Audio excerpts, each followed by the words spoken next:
পিনাকি দাদা আমি তার অনেক বিশ্বাস করতাম এবং অনেক শ্রদ্ধা করতাম। উনি যে এরকম করবো আমি আসলে বিশ্বাস করি নাই। দিনটা হয়েছিল কি, আমি বক্তব্য দিতে গেছিলাম স্টেজে, বক্তব্য দিয়ে নিচে নামছি।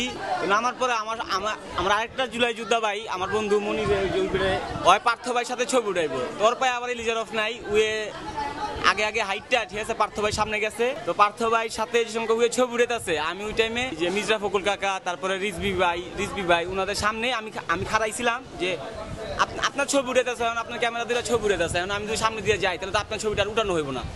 তো আমি ওই জায়গায় খাড়াইছিলাম, খাড়ানো অবস্থায় কে বা কারা জানি ওই ছবিটা উঠাইছিল। উঠানোর পরে ঠিক আছে এই এত সমালোচনা, আসলে ওরকম কিছু হয় নাই। আমি সবার সাথে কথা বলছি, ওই জায়গায় সবাই আমার আদর করছে, সবাই আমাকে ঠিক আছে আমার চিকিৎসার ব্যাপার নিয়ে কথা বলছে যে আসলে ঠিক আছে আমার কাছে ছবি আছে, ভিডিও আছে, ঠিক আছে আসলে ওরকম হয় নাই যেরকম মিডিয়ার ভিতরে দেখানো হয়েছে যে আসলে আমরা আহতরা নাকি ওই জায়গায় সিট পাই নাই, আরো অনেক কিছু বলছে। আসলে ওরকম কিছুই না, ওনারা সবাই আমাকে ডাইকা নিছে, অনেক আদর করছে ঠিক আছে, এবং চিকিৎসার ব্যাপার নিয়ে কথা বলছে। চিকিৎসা ব্যাপারে কি বলছে? চিকিৎসার ব্যাপারে কথা বলছে যে আসলে তোমার কি চিকিৎসা এখন কেমন চলতেছে, মানে বলতেছে যে আসলে তোমার যে পা কালো হয়ে গেছে ঠিক আছে, তার মানে কি হইতেছে, পা কি সুস্থ হইতেছে?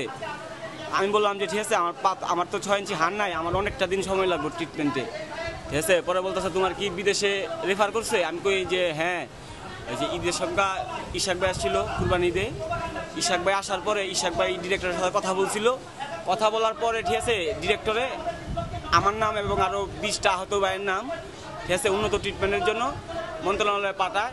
তো এখনও মন্ত্রণালয় থেকে শিওর হয় নাই আসলে আমরা বিদেশ যাইতে পারবো কিনা, এখনও শিওর না। ওদিনকার ঘটনা সব কিছু গুজব, যা দেখানো হয়েছে সব গুজব। আমি তো পরে বাংলা ভিশনে যেয়ে সব কিছু ক্লিয়ার করে দিয়ে আসলাম। পিনাকি দাদা আমি তার অনেক বিশ্বাস করতাম এবং অনেক শ্রদ্ধা করতাম। উনি যে এরকম করবো আমি আসলে বিশ্বাস করি নাই। উনি আসলে মানুষের বিবেক নিয়ে খেলতেছে।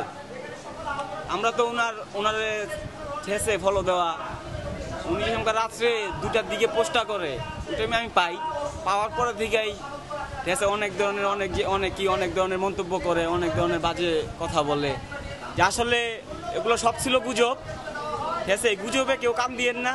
আজকে এই যে বৈষম্য বিরোধী ছাত্র আন্দোলনের সভাপতি আইছে, আপনারা আসছেন, এতদিন কিন্তু আসেন নাই ঠিক আছে।